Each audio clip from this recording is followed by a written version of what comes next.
Okay guys, first of all let me apologize for cuts there will be in this video due to 5 minute limit that I can record. So let's start. When I'm shooting people in Lightroom, when I shoot a couple of shots, I'll then adjust the white balance, which for me, I personally like 5-5-2-5, and the tint depends on the people's skin. Then I adjust the exposure and contrast, highlights and shadows. I don't touch the clarity. Vibrance and saturation goes a little up, so it's the skin is more saturated. One thing you should try, I did not happen to use it on this guy, which is Tom, by the way, and but this can do pretty good trick too. As you can see, his skin is changing quite drastically. So when I'm happy and I've picked the shot, I'll export it. The export for me is, I'm exporting in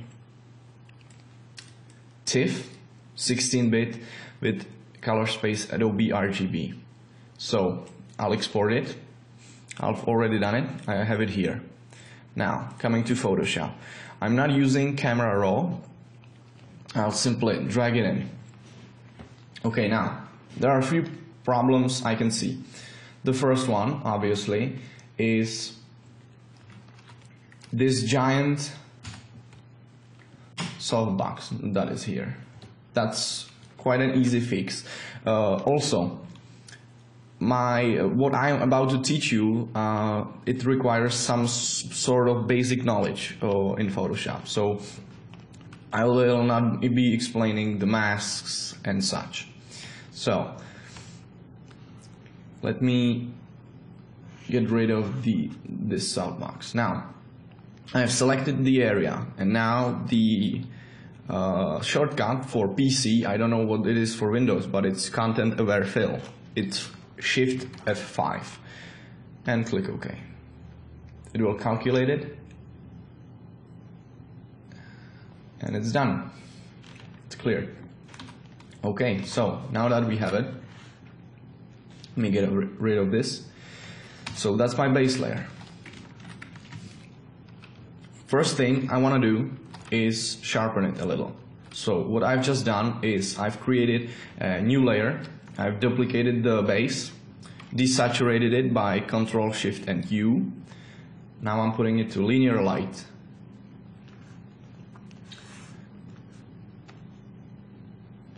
Going to filter, other, high pass, and about 1 pixel. Okay, that looks good.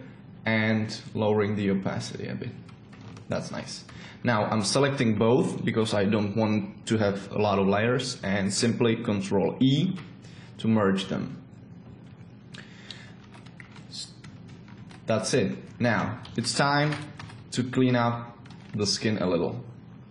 I've created a new layer and using healing brush with current and below, but it doesn't really matter, as if it was a current layer you have a problem, so just switch it. And quickly cleaning what's left. And I'm watching the structure too. I'm not worried too much about color, but sometimes it's good to watch it too. Okay.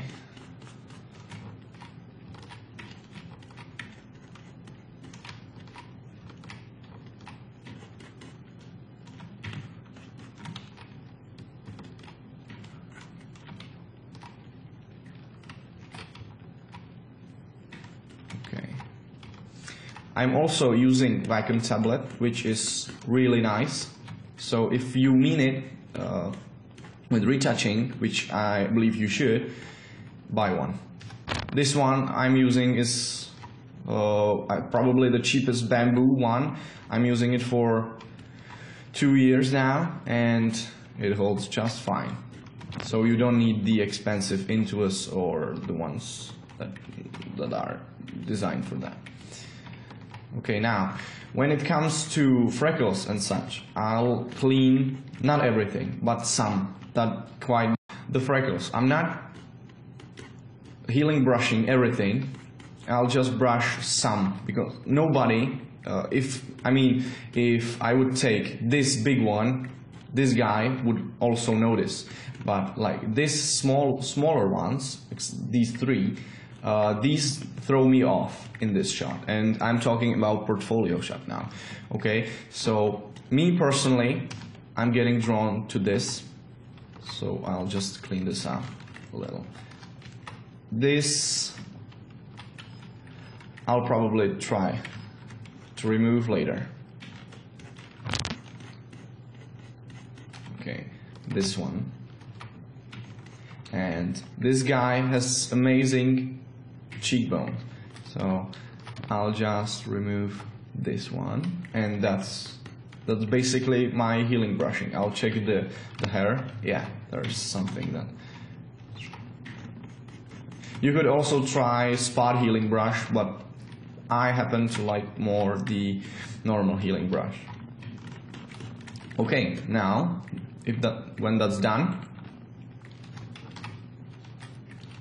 it's time to do a little frequency separation.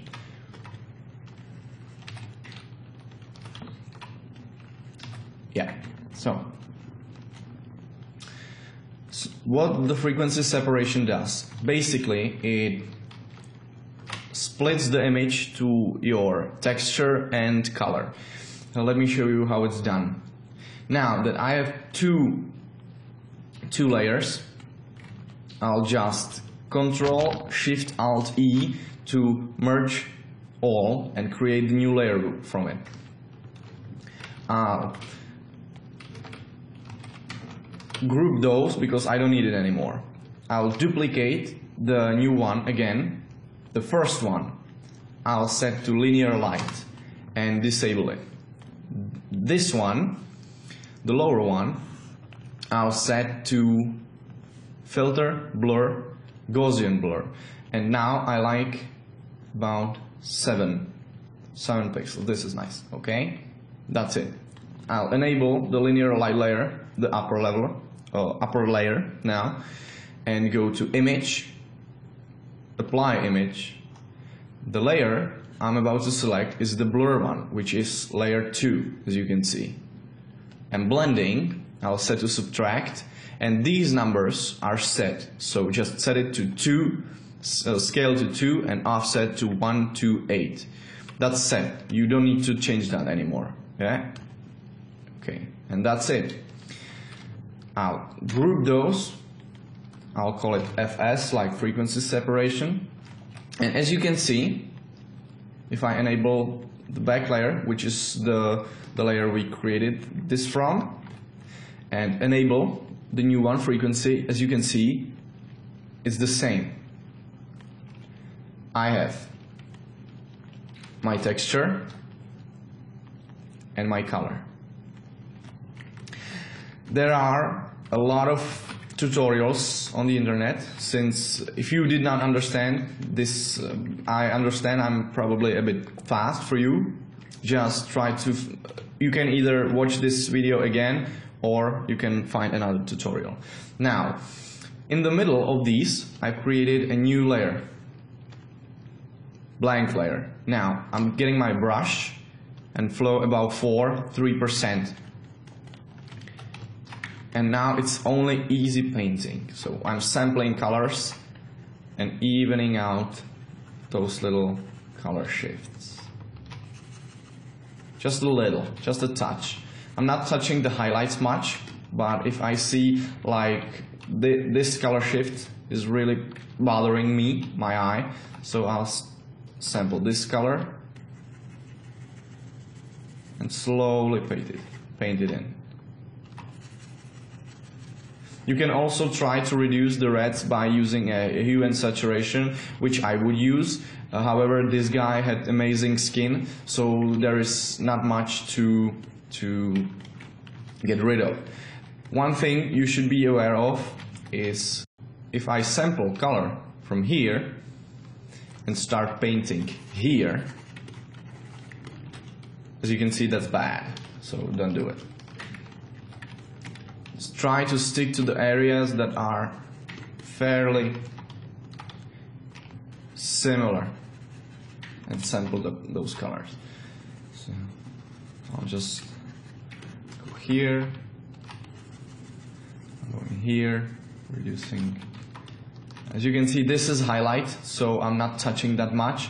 I'm only reducing the reds a little. You may not see a huge change, however, when I'm done, you'll see. It's quite a drastic, but that's not all. Okay, so let me just chop on that. Yeah, that's it. Let's take care of this part quickly.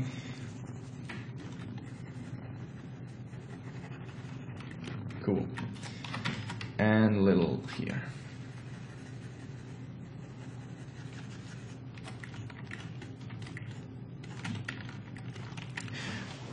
Also, it's useful when the girl has makeup, which this guy obviously doesn't, but let's say his head would be too red and his neck would be too pale.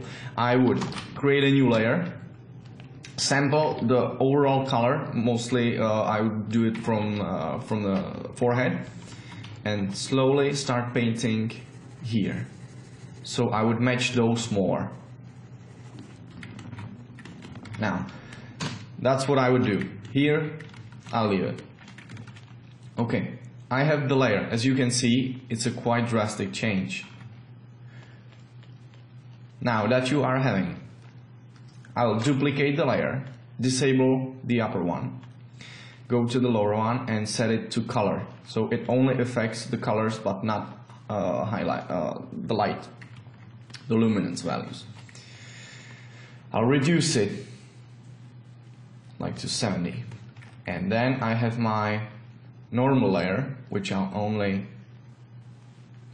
put a little down, like to 50%, 60, and that's what I'm left with. Easy, quick cleanup. When I'm done with frequency saturation, it's time to go for eyes. As you can see, this guy has one octa and one strip, which you could see in the video I posted earlier, and there are few LED lights. These I'm using to constrain the pupil. I want to take care of that. I'm using shutter speed at around 160 and f11, and the ISO is 200, but still I could see those lights. So I'm only creating new layer, new blank layer, and using clone stamp and easily cloning areas and getting rid of it. That's been taken care of. Okay, I can see this bothering me and this. When that's done, I'll create new layer, set it to color because I only want to affect the color. Going to my brush again, setting the flow higher than 5, and sampling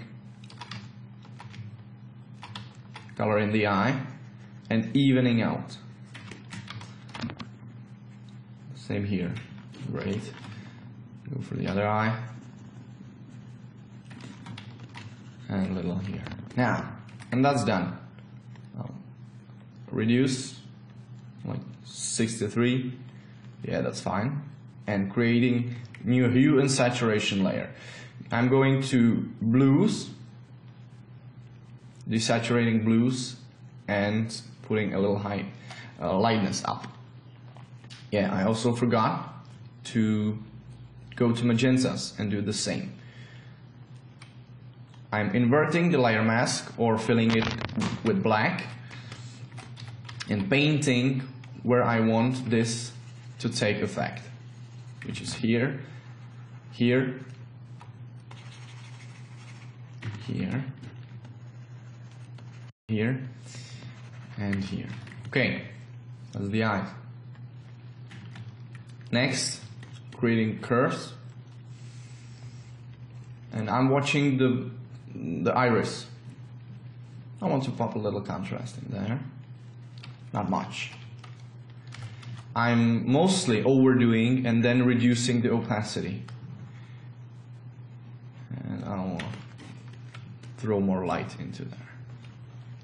Okay, then I can see that's too much. I can remember this guy had fairly colorful iris.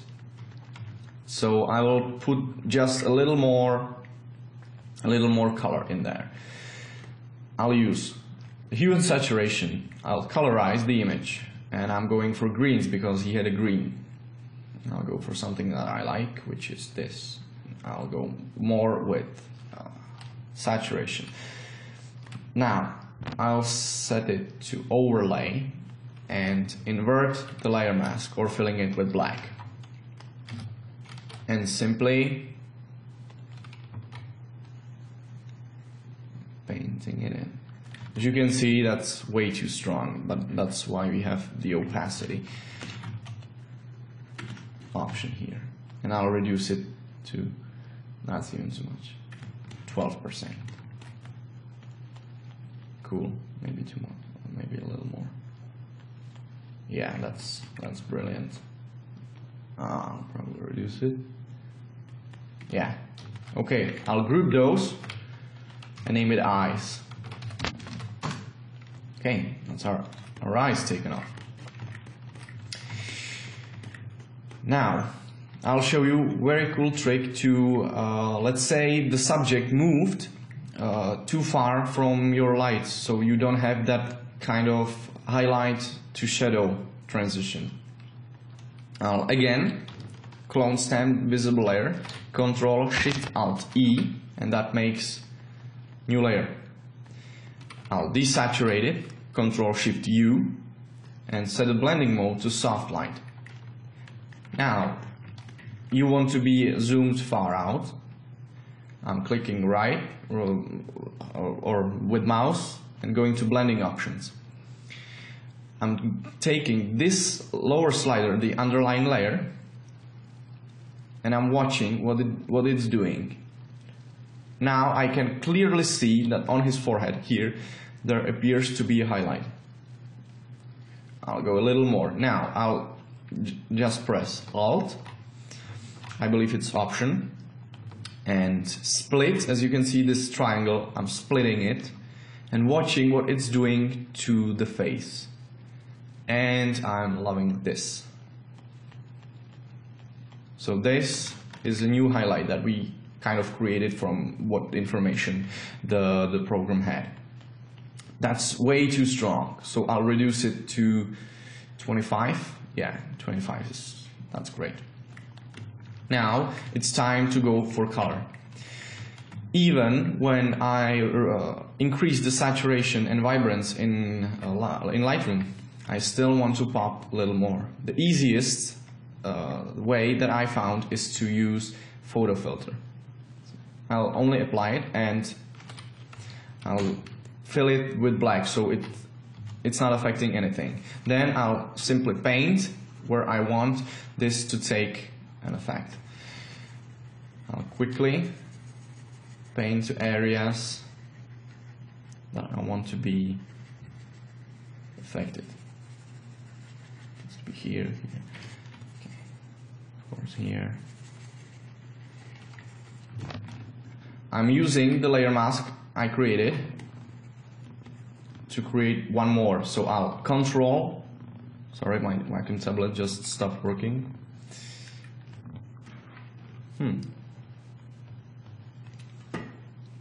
I'll Control click, that's my layer mask I already had, and create a new curves layer. Just a little, I will in RGB put the highlights up and shadows down, just a little. As you can see, it's not much. I'm going to red. I'll reduce the red a little. These are really tiny changes I'm doing, as you can see.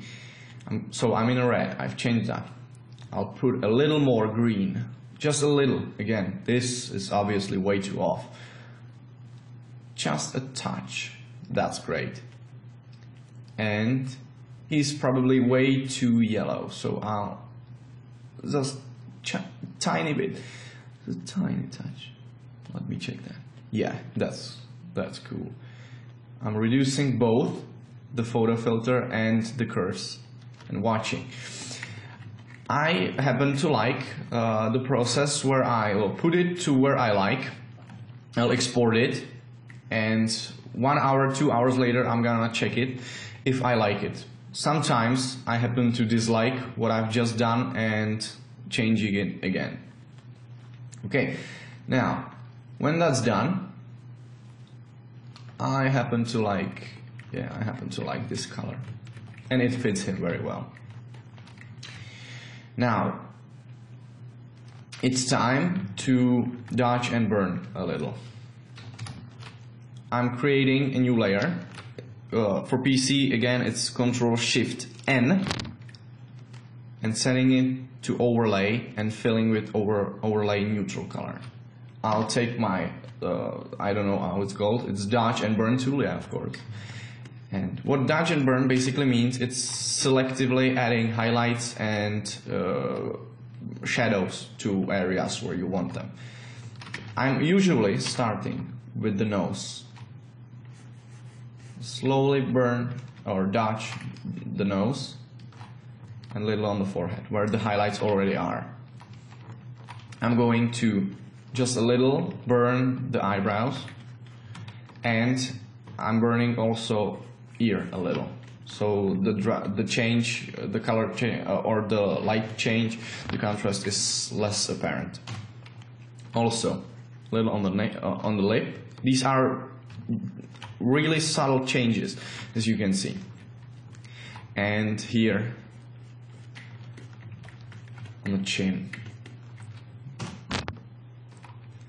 I'll also reduce on the eyelid.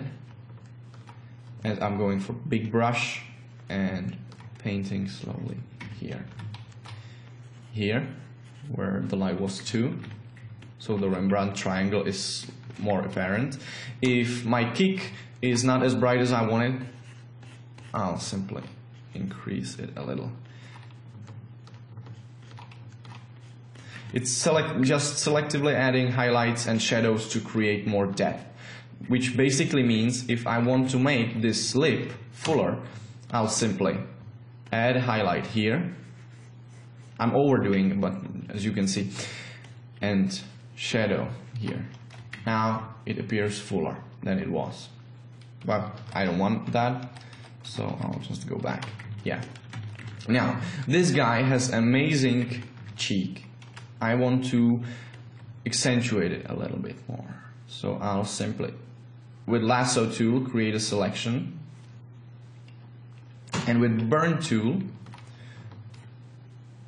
I'll burn it a little to make it darker. I'll invert the mask, and on the other side, I'll create highlight. And that made the cheek, as you can see, more apparent. That's too much for me. So I'll just reduce what I've just done. 67, 66%. That's way too, yeah, that's nice. Last touch, I'll add more red. Just a little, like 3, 4. Yeah, that's cool. And master. Crop it. I'm cropping to square. And when I'm cropping, I'm watching these points. And one, I usually like to put above the eye. This is perfect for me. I don't want. Sometimes I'm here in the middle of the eye. Sometimes I'm more up. Okay. Place it and see. Yeah, cool. And to finish it off, don't forget to dodge the hair too. You can of course do that.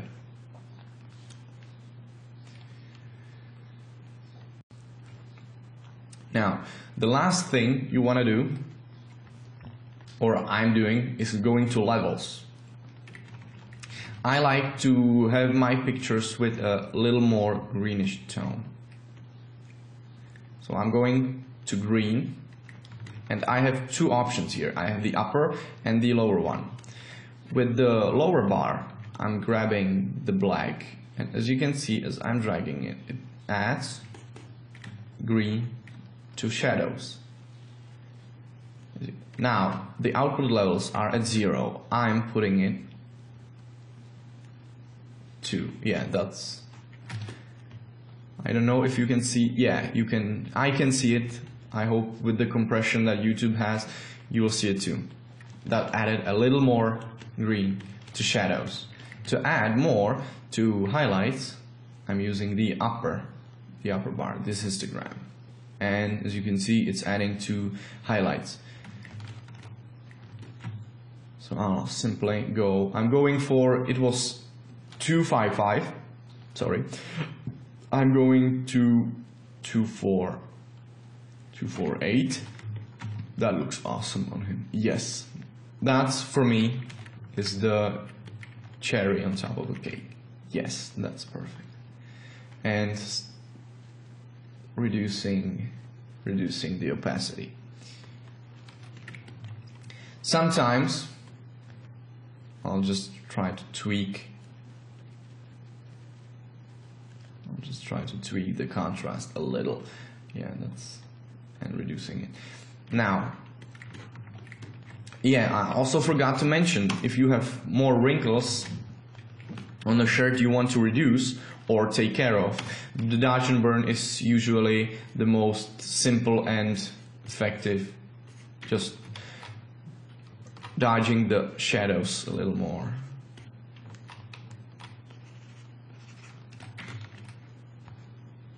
And reducing them. That's it.